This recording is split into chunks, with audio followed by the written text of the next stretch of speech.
PSG Benfica 1-1 at the Parc des Princes. Benfica did very well the last 2 weeks to earn 1-1 draws in both games against PSG. They're now in great shape to advance from that group. This match occurring against the backdrop of the Mbappé news earlier in the day that he wants out of PSG in January. He regrets re-signing with them. He feels betrayed. From what I read, he wanted them to sell Neymar and sign Lewandowski. He does not want to play as a center forward. He felt like if you had Lewandowski up there and him and Messi floating behind him, he would get to showcase his all-around skills more. Instead, he's being forced to play as a center forward with Neymar and Messi floating behind him. And so he's talked about how he feels much more comfortable with France, where he has someone like a Benzema or Giroud up there and he can play off of him. So there's that.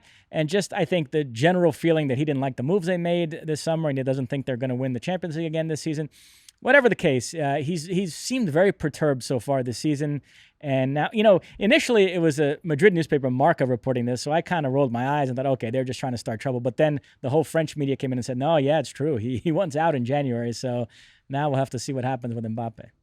Oh, that locker room must be so ridiculous. It just must be. It's the kind of thing that would just drive me up a wall. It's the kind of thing where you need somebody that is the voice of reason and the voice of authority. And I'm not talking about a coach.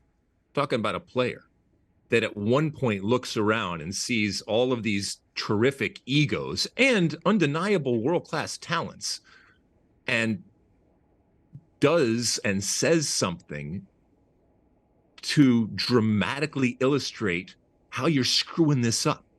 And it shouldn't happen. And not on my watch. And if you got to pin him up against the wall, you pin him up against the wall and you say, that is not going to fly. I mean, and for Mbappe, this is kind of reserved for France, which is interesting. I'd much rather he just holds on to this type of childish behavior and waits until France, because this is usually the kind of drama and BS behind the scenes that happens when it comes to the French national team. That it's happened at PSG, fine, whatever. I mean, you created the half of the situation, by the way, and the power and the leverage that you wield in that locker room and for that team, you've brought to bear. And ultimately, whatever it is, the situation that you don't like right now, you had a hand in creating it. You like that clip? Well, my State of the Union podcast drops every week. Subscribe now on Apple Podcasts, Spotify, or wherever you get your podcasts.